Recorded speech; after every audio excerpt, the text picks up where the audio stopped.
The blocks of Auschwitz, a view that's now grimly familiar, but from a house that until now had never been open to the public before, the home of the camp's longest-serving commander, Rudolf Höss, who lived here with his family. His wife, Edvig, described it as a paradise in which they were able to raise their 5 children with a well-tended garden, manicured flower beds, a pool, and a sauna. It's a massive house, and you get a sense of just how comfortable they would have been. The presents, the toys, the domestic joy. Inside, a lot of effort was put into protecting the family from the horrors outside, including frosting on the windows. So the Hess family has left a couple of those things.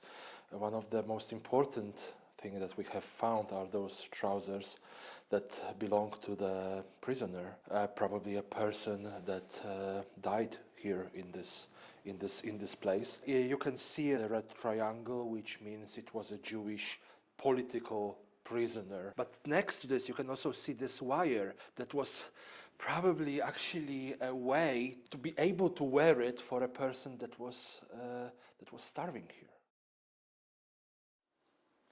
The only hint of anything out of the ordinary in this house is down here in the cellar, where this tunnel allowed the commander to go from his idyllic family life to the slaughter he was organizing next door.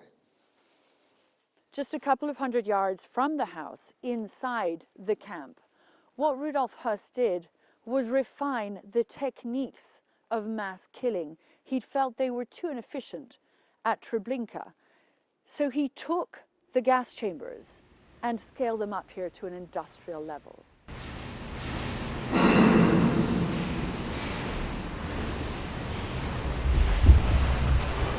It's really only when you're inside the gas chamber that you get a sense of the horror of this place.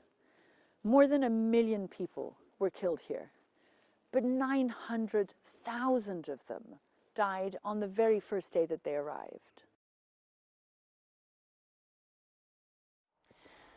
Back inside the property, everything was done to obscure the sights and the sounds of what was happening just next door. So trees had been grown along the wall so that no one inside the house had to see or understand or know about the horror next door. The point of the house now, though, is going to be to shed light. We're standing in an ordinary house, quite warm, I might add, while those that suffered over there froze in a winter like this. The ordinary cannot be extreme. We want to take this place and make sure that extremism is no longer ordinary. And the first thing that we did was, okay, we have to open this house to everyone. And symbolically, we said, what can we do? And we thought putting a mezuzah on the door was the way to do that. It was symbolic that it was fully open to everyone. It's almost as if it's a mezuzah of humanity. This month, the world will mark the 80th anniversary of the liberation of the camp. But by the time this footage was shot by the liberating troops, Rudolf Höss was on the run. But he was then captured, taken to Nuremberg, and then brought back here, where he was hanged from these gallows within sight of his home, that paradise from where he'd run hell.